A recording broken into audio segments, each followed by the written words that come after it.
Hi everyone, how you doing?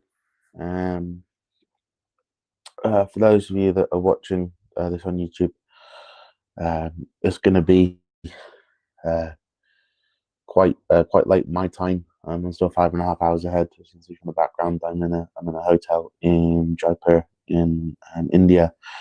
The next podcast will be back in the studio at home. Studio is my office, but um, I'll go back to familiar surroundings up and be able to do stuff. I'm not expecting any comments tonight. I'm not expecting anyone to really be around.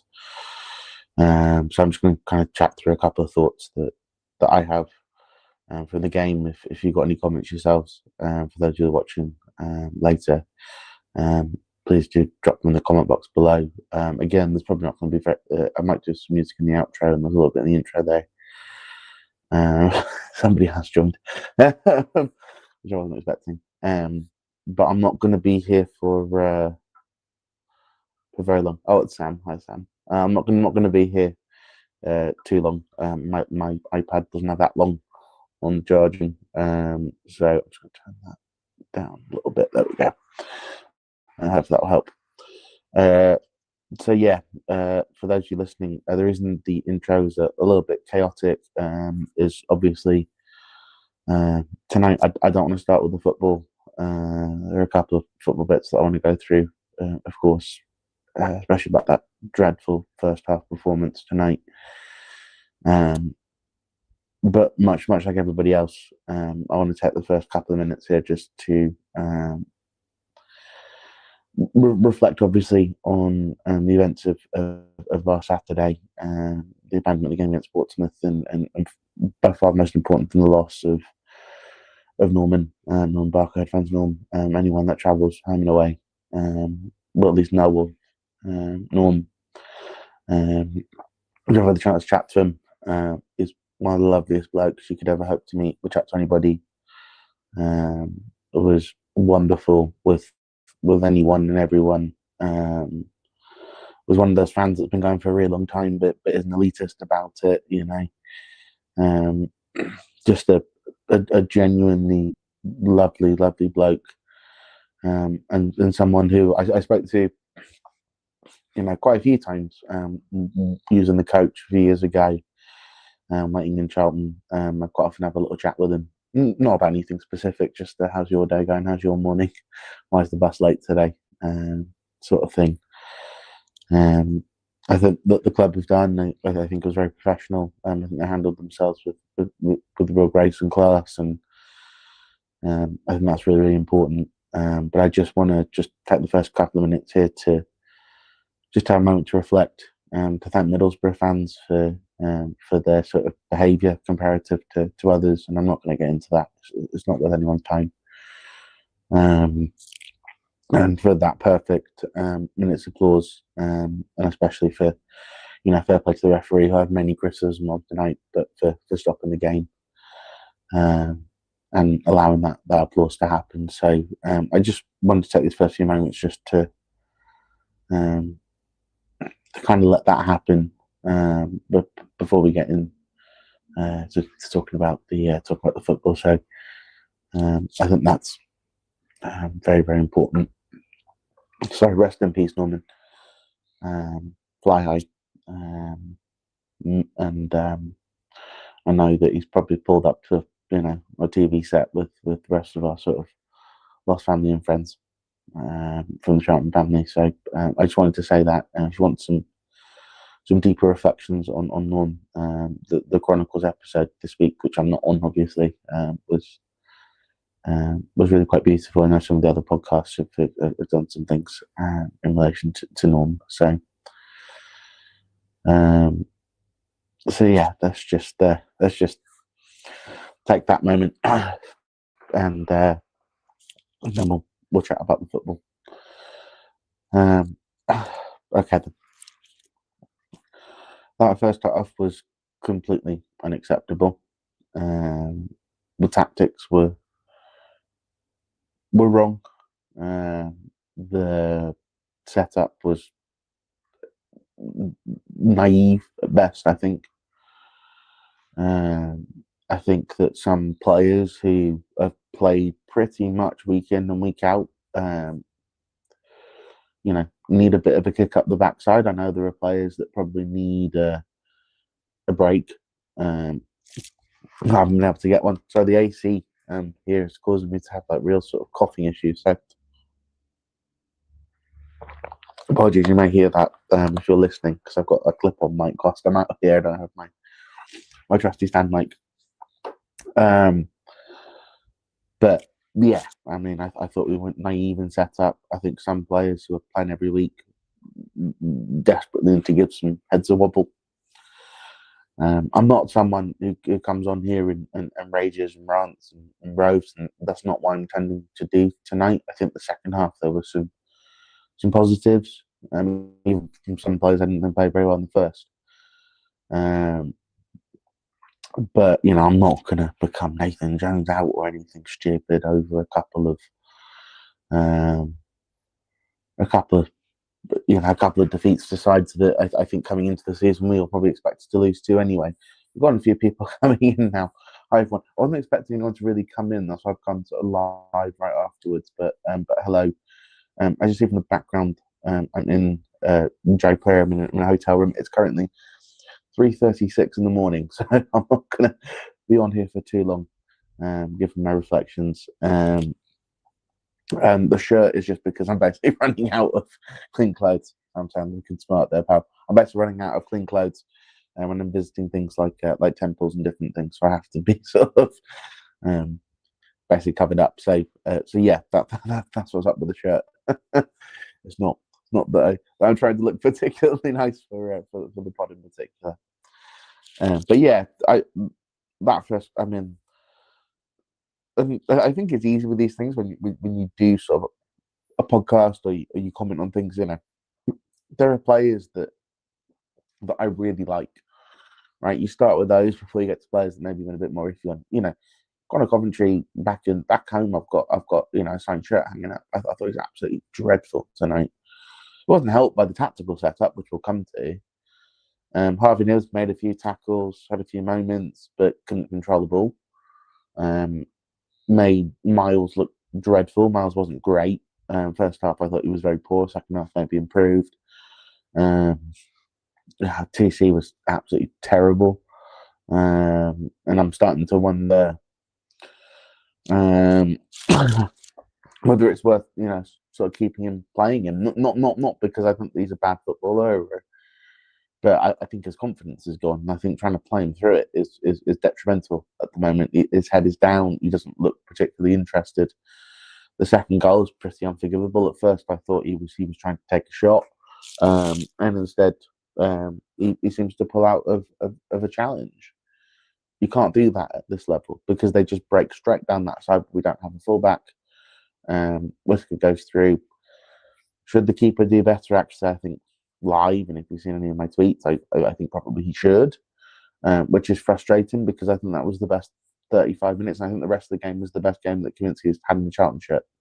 First guy can't do anything about. But the second one, I'm not 100% sure. I think probably thinks it's going to be a cross. And he knocks it in the near post, and it's a good finish. That's what Brownie was saying on Charlton TV, rather than sort of being a goalkeeping thing. But I don't think, I think there's one of the most overused sort of tropes in football is you shouldn't be beating the near post. The goalkeeper, as a former goalkeeper, I can tell you there are shots you cannot stop at your near post. But the height of that was about hip area. I think it may have ended up on the camera. It looks, like you should save it, but actually it's in a very awkward spot where you can't kind of put your arm up and you can't put your arm down. So yeah, I think the fact that the midfielders played through I saw someone making the comment that the midfielders look as if they're running through treacle in that first half. I think it was true. It shouldn't be one ball, two balls through. I mean, and this is the thing that bothered me before we come to Sonny Carey. I thought was absolutely god awful tonight for 45 minutes. Was why in God's name were we man-to-man pressing Hayden Hackney? He might be technically the best footballer in the Championship. It's a £50 million footballer. Premier League sides are looking at spending 50 million quid on this guy. right? And you're man-to-man pressing him with a lad that you got for free for a sell-on fee from West Ham. Madness. Absolute madness from Nathan Jones. And I think what he was doing is he was trying something out. He was saying, hey, can I get a quick goal and then we can hold on to it? But at the moment, we're so leaky because we don't have any midfield structure. So it's such a difficult thing to sort of talk about in terms of tactics because so many players are in the wrong spot all the time at the moment. And I don't know if that's set up in tactics. I don't know if it's not they're not taking it in the training ground, which would be weird because a lot of these players have taken in instructions through the first how many months of the season. I don't think his players not playing for the manager. I don't think that's true. I think the second half showed that players still believe. But there are mistakes that have been made. Sonny Carey on that first goal, goodness gracious me. It's not a great pass from Macaulay Gillespie, who himself didn't have a great game either, and looks like he needs a rest. He needs a rest. He's played a lot of football in the last season and a half. He needs a break. Can't get one because Murray Bell's injured. And we'll come back to left wing back in a second because it's the thing I bang on about the most on any of these sort of shows that I'm part of, but yeah, Kerry, he gives the ball away the first time. The goalkeeper bails him out. 30 seconds later, he gives the ball away in the same exact way. And you just sort of sat there going, oh my God. And I think teams have realised that he doesn't have a second turn of pace. So if he turns you, he doesn't have any acceleration to kind of get away from it, right? And that's what teams are playing on. So they're just high pressing him, basically going hip to hip, so he can't turn. And if he turns, he can't get away from you anyway. So you can deal with the fact, if he has a bad first touch, as he did tonight, you're breaking through on goal if he's in our half. So, the thing about it was about Kerry's performance. It wasn't that one, right? That one was it was a mistake, right? Those happen, right? You have to criticize mistakes when they happen, but mistakes happen, right? But that first opportunity he has, where he's got his two strikers, both of whom are out of form, both of whom need a goal. They've both made runs. They're both making diagonal runs. You can play either of them in. There's a simple pass to Tyrese Campbell on your left side, who can then cut in and shoot. Or there's Miles Lebo making the run on the right-hand side, right, on your stronger foot, right? So for a central attacking midfield footballer, that is the perfect opportunity to be in. The easy pass is on my weaker foot. The more difficult pass is on my stronger foot. If I get the more difficult pass right, he will score, right, barring, him missing an XG chance of 0.97 or something. But if I play the short pass, he's probably also going to score because at that point he just does a simple turn inside and hits it at the far post goal. Right? Worst of all, it's a great save, and I've got my player crash on the box to try and tap in the rebound. He takes a shot from 20 yards. Right at the goalkeeper. If we want to know why we are where we are playing teams like this, is that, against, Portsmouth lost again tonight, right? Oxford threw away a goal lead at Blackburn. Blackburn don't look very good. Norwich, I think, did Norwich end up getting a point at Sheffield United? I didn't actually check. But they're still another. Yeah, they did get a point. They got a point at Sheffield United. Okay, so the Norwich got a point. But safety is still. Sorry, I think that cut me out, didn't it? Because I came off the tab. Sorry. Those watching. But you are 5 points. To me, I look at it and I go, if we take the tragedy of Saturday's side, and it was awful, as I said in the intro to this pod. The one thing that game represented was an opportunity to stop a slide at 4, maybe you lose the next 2 at home to Middlesbrough, away at Birmingham, and then you get 3 winnable games. Games you can get points in against teams that sort of are around you. And I still think we can battle teams around us. Right? I think playing Wrexham showed that we were very much in that game with all the injuries. I think that playing Hull showed that we're very much in that game. Right? I think playing Leicester, we battered them for 90 minutes, right? I think that teams that are kind of in that sort of 12 to, West Brom, I thought we battled them, right? Doesn't mean you're going to beat all of them. Doesn't mean you're not going to lose. Derby, I thought we were better than for 50, 55 minutes until Ozo sort of changed the game when he came on. But it's that sort of thing of I think that we can battle with sides that are kind of around us, and that what gives me a little bit of hope heading into Oxford. I know Pompey had a good start before the game was tragically cut off, but they had a good start today and lost 1-0 at Swansea because they can't score goals, right? So I look at these sorts of sides and I go, they're in pretty awful form themselves. I still worry about Norwich spending their way out of trouble. I still think we're going to have to spend some money in January. I think somebody was saying 5 signings. No one makes 5 signings in January. I think you're looking at 2 or 3. 2 have to be fullbacks and 1 has to be a centre back. I think that's pretty obvious, unfortunately. Although fair play to Rob Apter when that's the sort of thing he should be being used in, right? You 1-0 down, you need a creative outlet on the right hand side. You bring off your right back. You bring Apter on to kind of add some impetus, and I think he did add some impetus. And we'll get to the second half and the improvements in a second. But you look at that, Luke Berry today. I mean, he had the one volley, and that's kind of why he's in the side, right? Is that one opportunity, the one snapshot, and I think he's actually really useful off the bench. The 2 games he started, he's contributed absolutely nothing at Stoke. I don't think anyone really did, and he contributed absolutely nothing last night, right? So why are we starting him, right? And I think what maybe changes that sort of thought maybe in Nathan Jones's head is the way that Corey Anderson played second half. To a lesser extent, although I think he was actually really good, was Ibrahim Philly, because I don't think that you want to start him in championship games at the moment. I think at Wrexham he was completely overwhelmed, which as most people would be as an 18-year-old making your first championship start. So don't get me wrong, I'm not, there's very few Lookmans in the world who, and even maybe a Conser. But Conser sort of struggled in that first, that first sort of time when he came through. Right, players need time to adjust. Corey Anderson made a mistake today. I thought it was really, really good. That mistake that led to a goal. Kaminsky doesn't bail them out. So,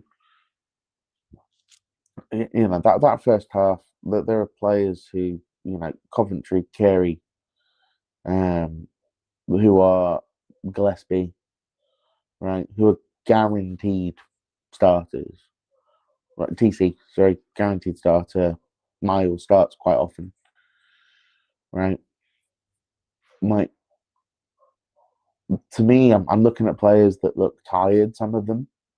I think Carey does look tired. I think that TC looks tired, and he would do. I think that Gillespie looks shattered, and of course he would. I think that I actually thought Ramsey was pretty good today, to be fair to him. But I think Ramsey probably looks tired. Coventry looks tired, right? Like, rotation has to happen, but at the moment, because of the issues we've got on that left-hand side, it's really difficult to make changes, because every time you make a change, you're shifting things around, and we are so unbalanced at the moment. One last thing I just want to talk about, sort of its first half, second half, sort of, is that I don't know what has happened to James Bree's corners, but the guy can't take a corner at the moment. He can't beat the first man. Right, I would have rather had Alex Gilbert, who was starting for Middlesbrough today, taking my corners than James Bree today. He looked as if he couldn't hit a barn door. So I don't know what's happened with him. I don't know if his groin's still bothering him. I don't know what the problem is.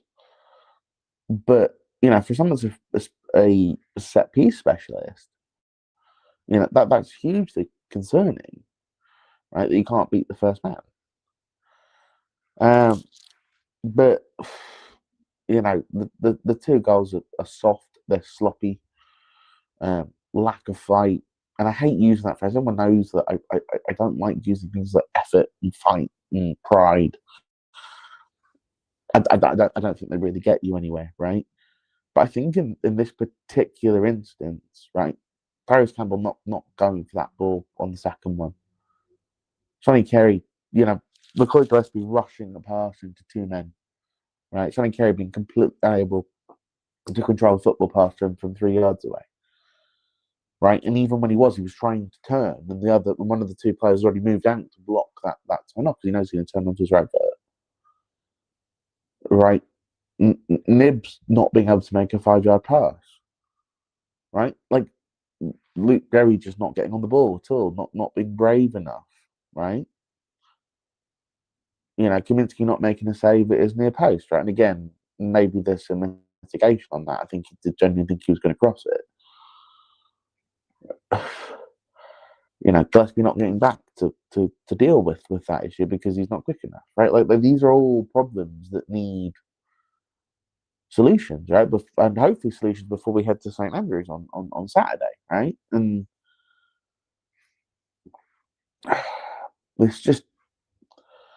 it's immensely frustrating. I think that we're all very, very nervous. It feels, I think, to a lot of people like 2019, 2020. I would still say I don't think it's going to be. I think it's pretty obvious that Kelman, Burke, Bell will be back probably before the end of the month. That should give us an opportunity to buy depth in January, but know that we have something. Gordon will be back in January. There should be some light at the end of that tunnel, and I think they're going to spend some money in January.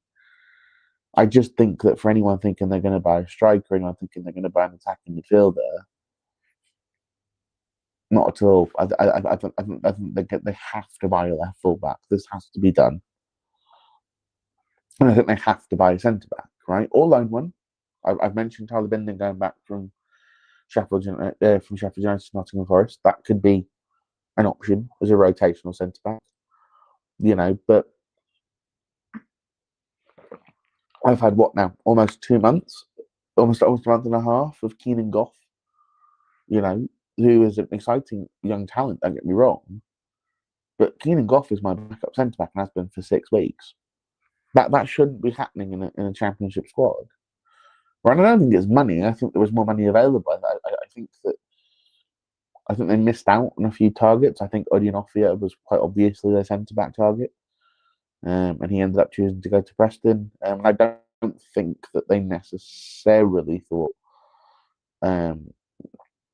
that they would they thought that once that, in fact I know that they thought once they got promoted that they could convince Thierry to stay, which obviously they couldn't. So we're in a situation where they need to rectify centre back and full back, just so we've got a way to stop leaking goals.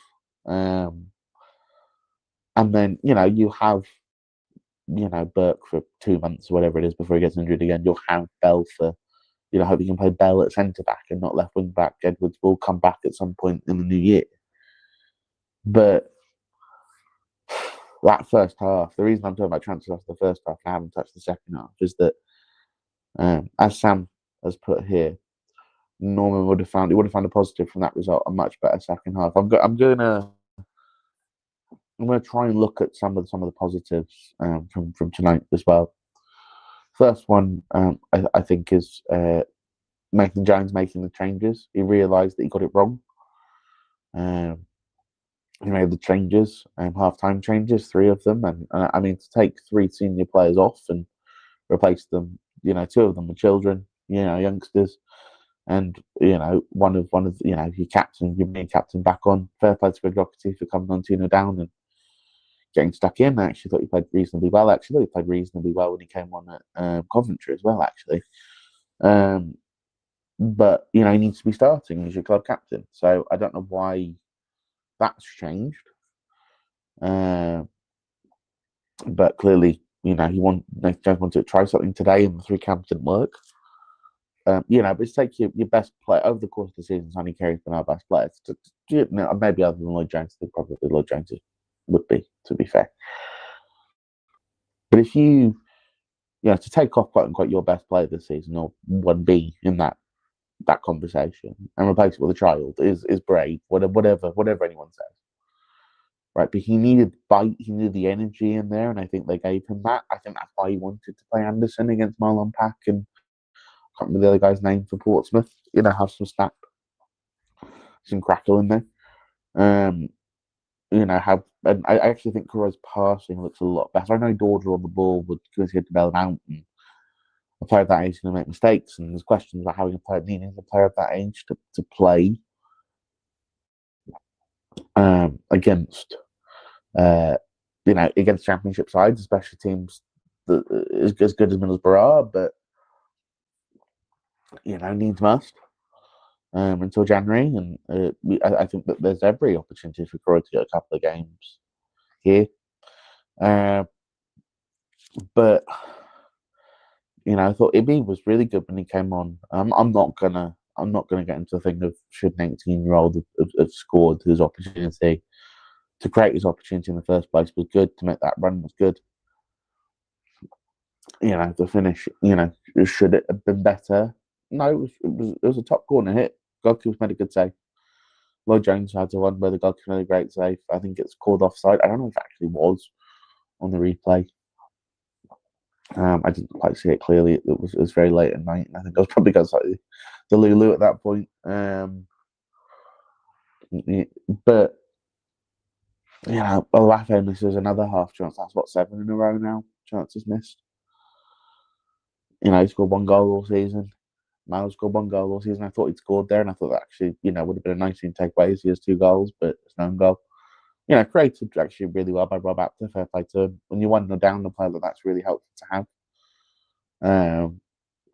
I'm not sure you can use him at the moment. I think if Kane Ramsey playing the way he was today, actually you could have done, but Kane has been so up and down. There'd be a massive risk to play him there and not end up in a Southampton situation again. But fair play to Rob. I thought he played really well when he came on. I thought Lloyd Jones was Lloyd Jones. The save, I think bizarrely, despite the fact that he should have saved the second goal potentially, I think probably that's easily Kaminsky's best game in a Charlton shirt. Say first half was great within the first couple of minutes, and that kind of got him set. But the one with his foot in the second half was a great stop as well. I thought he looked a lot more confident as well. With balls in the box, that was good. And his kicking was improved actually. But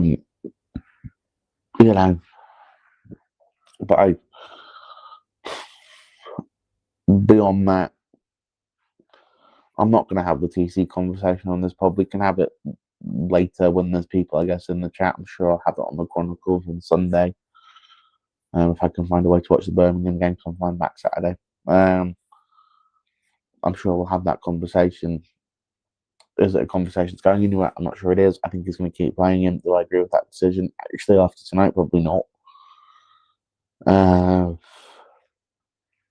Miles, I don't think he was dreadful. I think he actually won a lot of his headers. They just weren't particularly directed anywhere. And he had a couple of moments in that first half where his short passing wasn't great. And he can't press like that because he's 6'6". So the way that Nathan Jones wants a player to press, he can't press. He's too big, basically. And not agile enough because that's not his game. So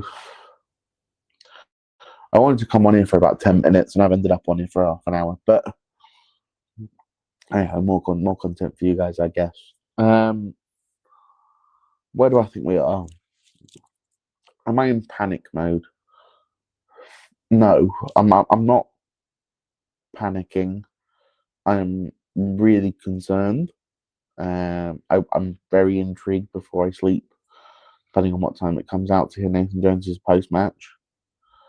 I think we're starting to reach the point now, especially once January goes, that no more blaming the injuries thing. Right, you built this squad. It needs to, right, like you picked a number of injury-prone players.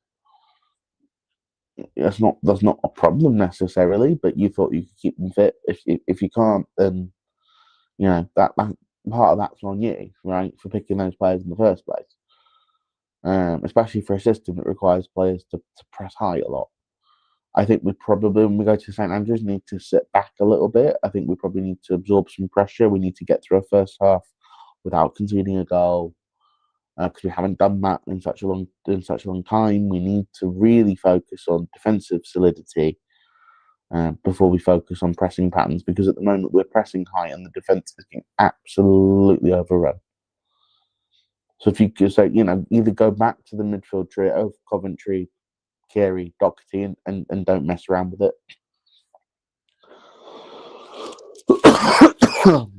Sorry, anyone that's listening, you're going to hear that on the mic.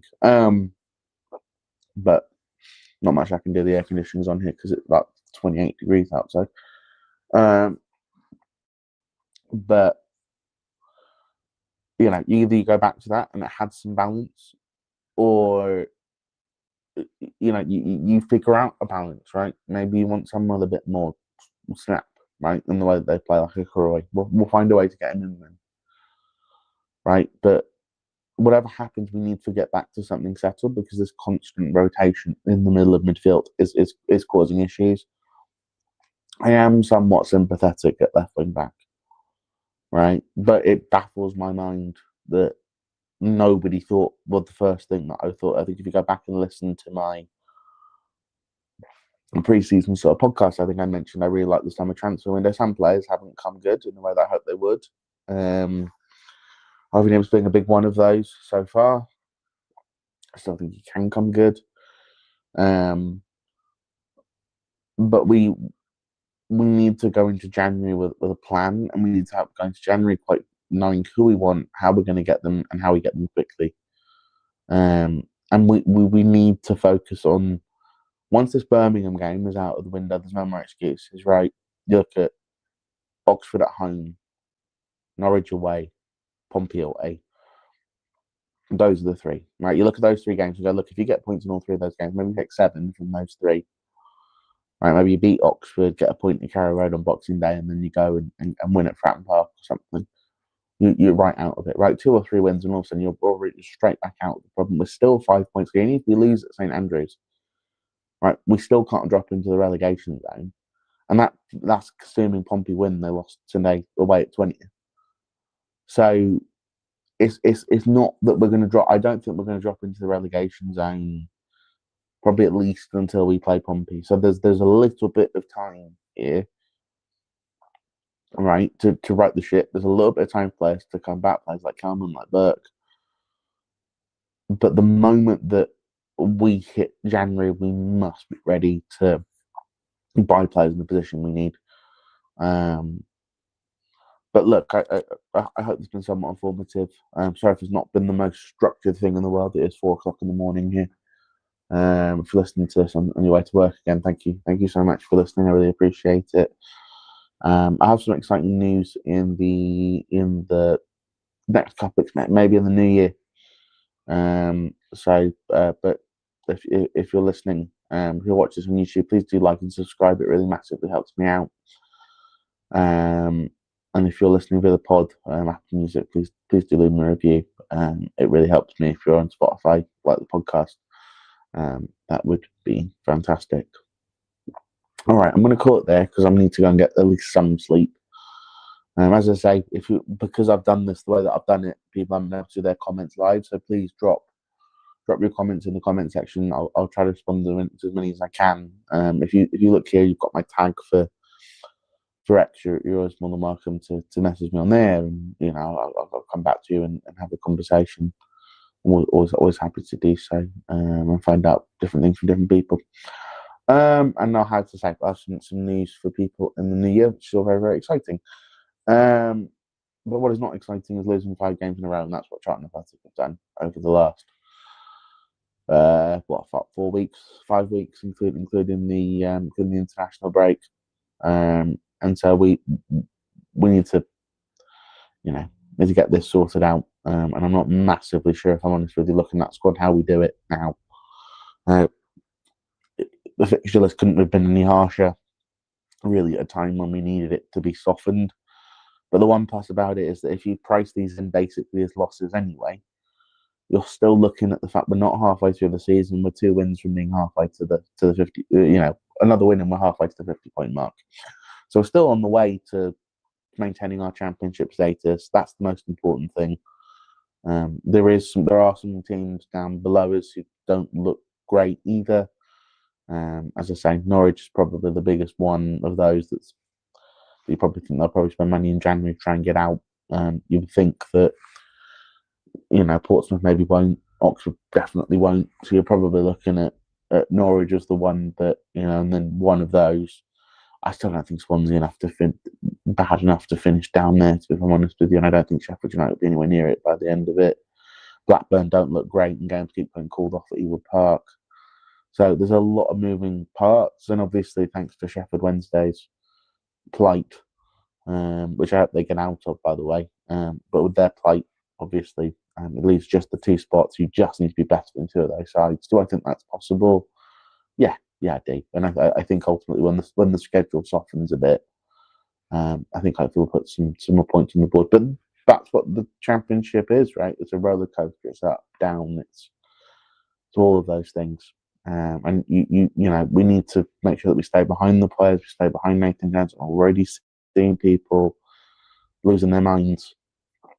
I don't think now's the time to do so. You've probably heard throughout this pod. Some of you are joining late. Sorry, I'm about to hop off because it's 4:05 here in India.